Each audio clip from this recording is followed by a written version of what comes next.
नमस्कार, good morning, सुप्रभात। कैसे हैं आप सब? स्वागत है आपका डिजायर एमएन सर वन। मेरे भाई, मेरे बच्चे, मेरे साथियों, हम और हमारी टीम मिलकर आपको आपके बोर्ड एग्जाम की सभी सब्जेक्टों की लाइव और रिकॉर्डेड फॉर्म में क्लास लगातार दे रहे हैं। आप सुबह उठकर फ्रेश होकर पेन कॉफी लेकर बैठ जाइए, जो भी पढ़ाया जाए विधिवत नोट्स बनाकर पढ़ते रहिए। आज हम बात करेंगे यूपी बोर्ड क्लास 10th की साइंस सब्जेक्ट की। मेरे पास मेरा पहला चैप्टर है रासायनिक अभिक्रियाएं एवं समीकरण। मेरे पास पार्ट नंबर 1 रासायनिक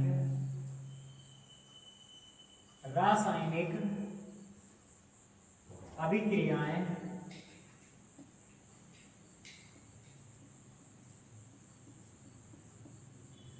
एवं समीकरण।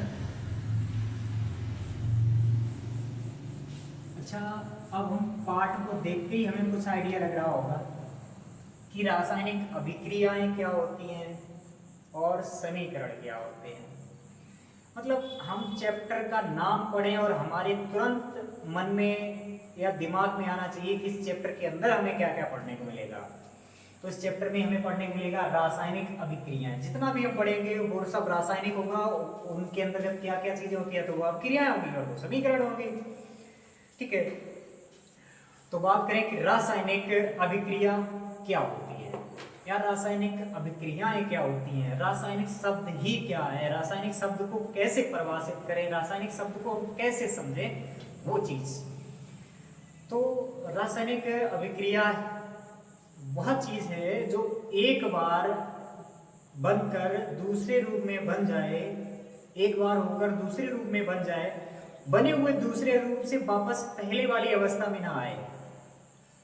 एक हम उदाहरण लिए लेते हैं, दूध से दही बनना।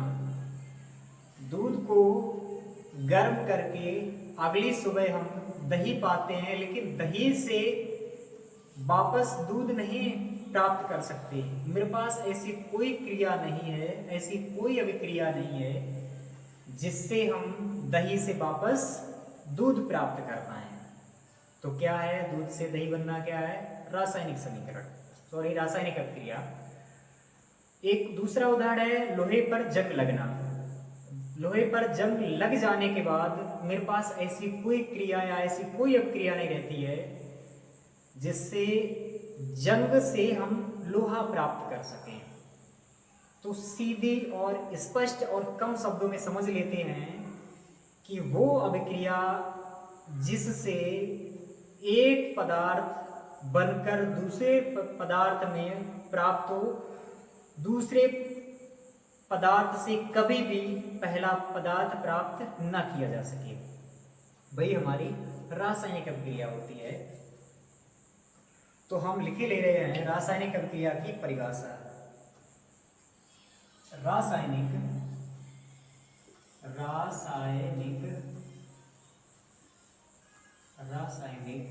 अभिक्रिया की परिभाषा। रासायनिक अभिक्रिया की परिभाषा तो लिख लीजिए, जब दो या दो से अधिक पदार्थ आपस में मिलकर एक नया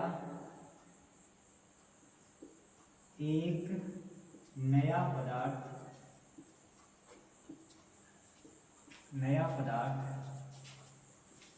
बनाते हैं तो उसे रासायनिक अभिक्रिया कहते हैं। अच्छा, जो हमने इसकी परिभाषा लिखी या देखी, जब हमने इसकी परिभाषा लिखी तो लिखा दो या दो से अधिक पदार्थ क्या करते हैं, आपस में मिलते हैं। मिलने के बाद क्या होता है, एक नया पदार्थ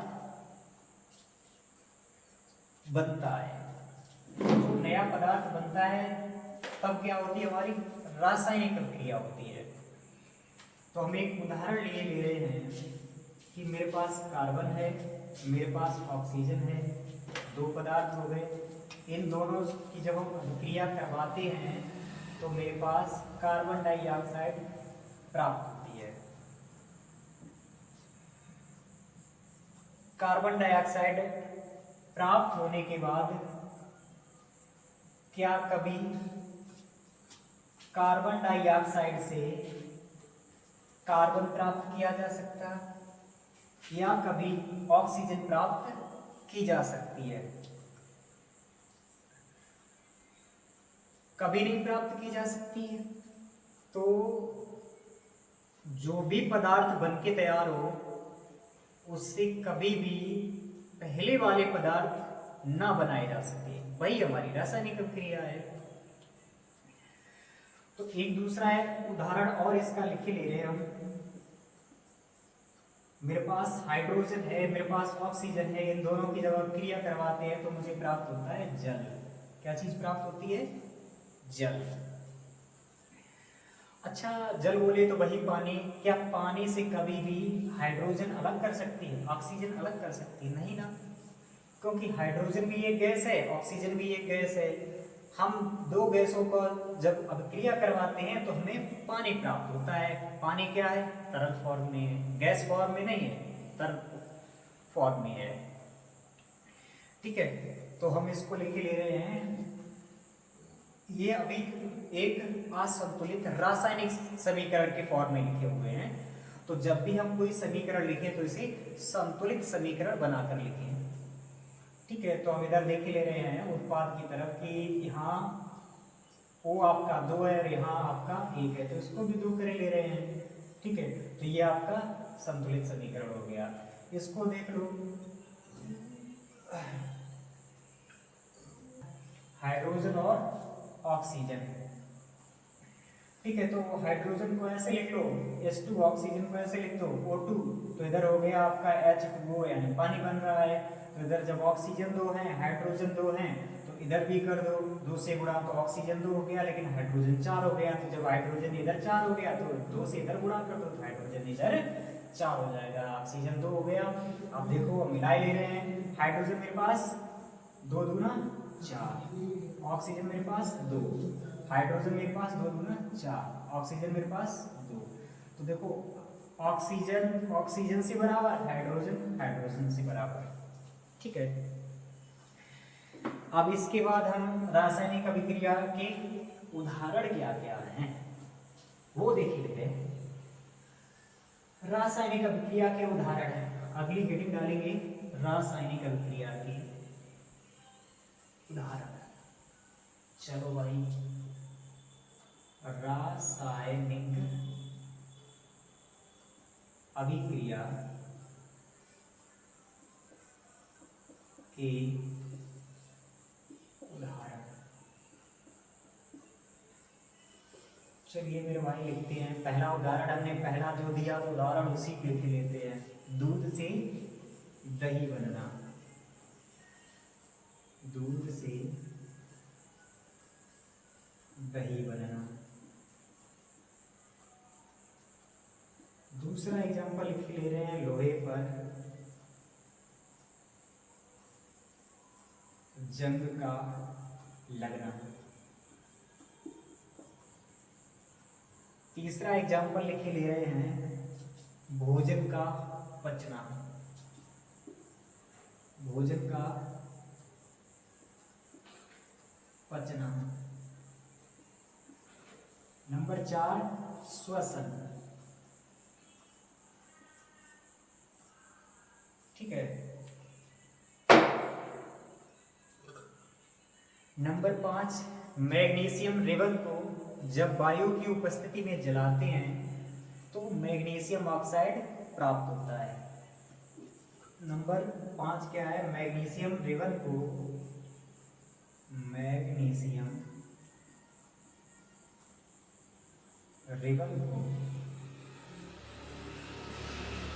वायु की उपस्थिति में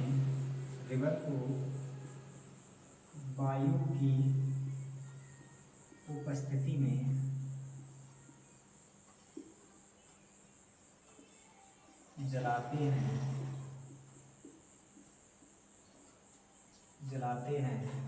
तो मैग्नीशियम ऑक्साइड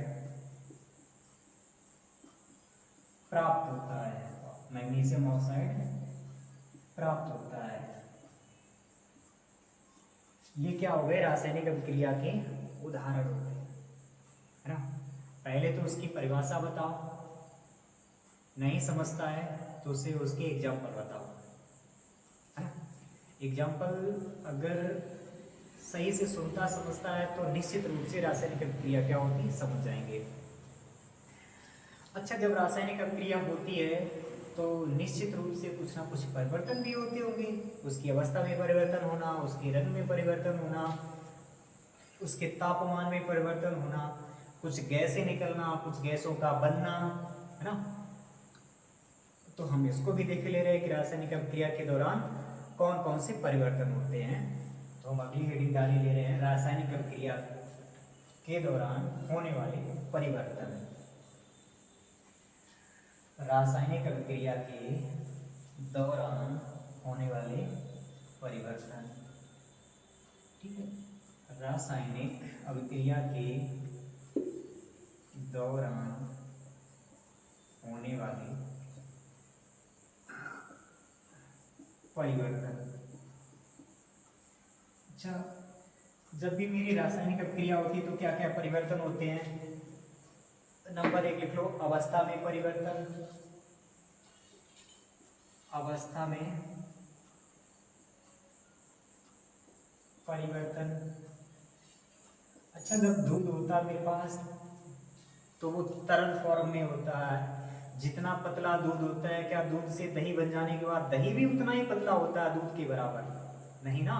तो क्या है? अवस्था हुई, अवस्था में परिवर्तन हो गया। इसके बाद आता है रंग में परिवर्तन। रंग में परिवर्तन। अच्छा, कुछ ऐसे मेरे पास पदार्थ हैं जब हम उनकी अभिक्रिया करवाते हैं तो रंग में परिवर्तन हो जाता है। इसके बाद तीसरा है तापमान में परिवर्तन। तापमान में परिवर्तन। इसके बाद आपका है गैसों का उत्सर्जन। जब अभिक्रिया करवाते हैं तो कोई कोई गैस निकलती है ना। तो क्या हमारा गैसों का उत्सर्जन। गैसों का उत्सर्जन। उत्सर्जन से मतलब है गैस का बनना या गैस का निकलना। ठीक है। अब हम इसके बाद बात करते हैं अभिकारक की और उत्पाद की। ये चीज नोट कर लो, देख लो मेरे भाई, जरूरी चीज है। ठीक है, आगे चले। चलिए, अब बात करेंगे अभिकारक की। किसकी? अभिकारक की।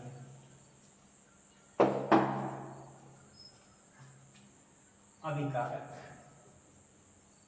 अभिकारक। अभिकारक क्या होते हैं? ऐसे पदार्थ जो रासायनिक अभिक्रिया में भाग लेते हैं। लिख लो मेरे भाई, ऐसे पदार्थ जो रासायनिक अभिक्रिया में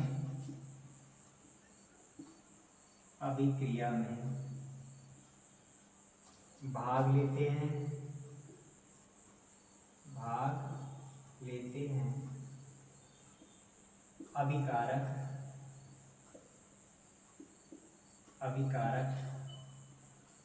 कहलाते हैं। अच्छा, अभी हमने क्या सीखा? अभिकारक, और इसी के साथ में हम उत्पाद भी सीखे ले रहे हैं। फिर हम एक रासायनिक समीकरण लिखेंगे तो उसमें हम ठीक से समझ जाएंगे कि अभिकारक क्या है, उत्पाद क्या है, और बनकर जो तीसरा पदार्थ प्राप्त होता है वो क्या है। ये हम सीख ले रहे हैं उत्पाद। उत्पाद क्या है कि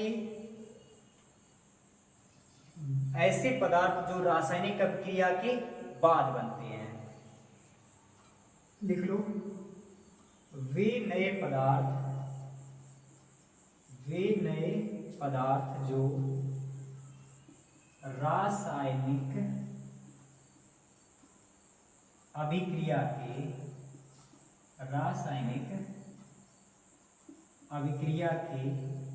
बाद बनते हैं, के बाद प्राप्त होते हैं, उत्पाद कहलाते हैं।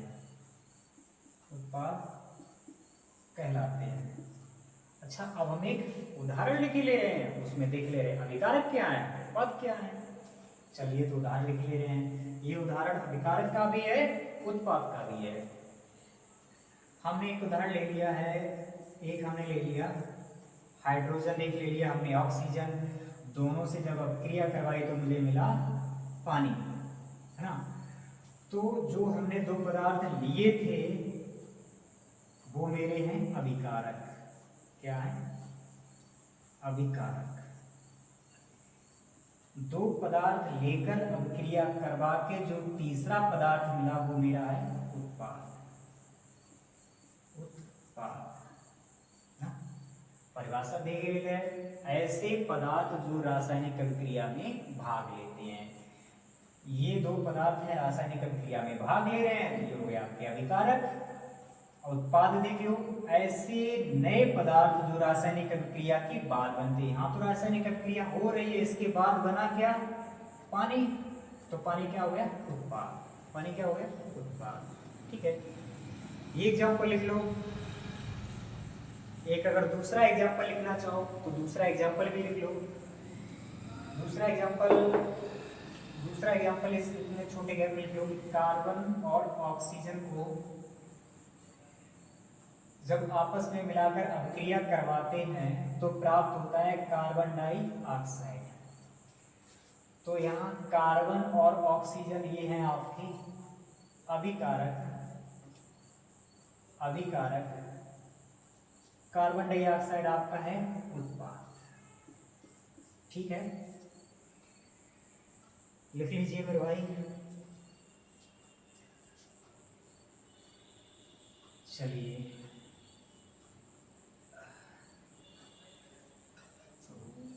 इसके बाद आता है रासायनिक समीकरण।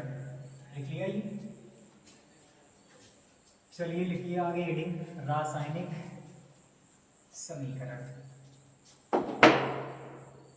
बस इतना ये डाल देना। अरे लिख दें, हेडिंग डाल दें, और उसके बाद आगे छोड़ दें। अरे रुक जा। अब हम अगली हेडिंग या अगली परिभाषा देख ले रहे रासायनिक समीकरण की, क्योंकि इधर देख रहे हैं हमारे चैप्टर में भी रासायनिक अभिक्रिया है तो रासायनिक समीकरण भी है। अभी हमने सीख लिया रासायनिक अभिक्रिया को, अब हम सीख ले रहे हैं रासायनिक समीकरण को। तो हम अगली हेडिंग डाले ले रहे हैं रासायनिक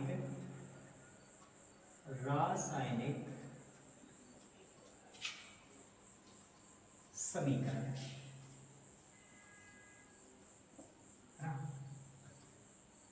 अब इसके बाद की जो क्लास है वो कल लेते हैं। आज के लिए बस इतना ही।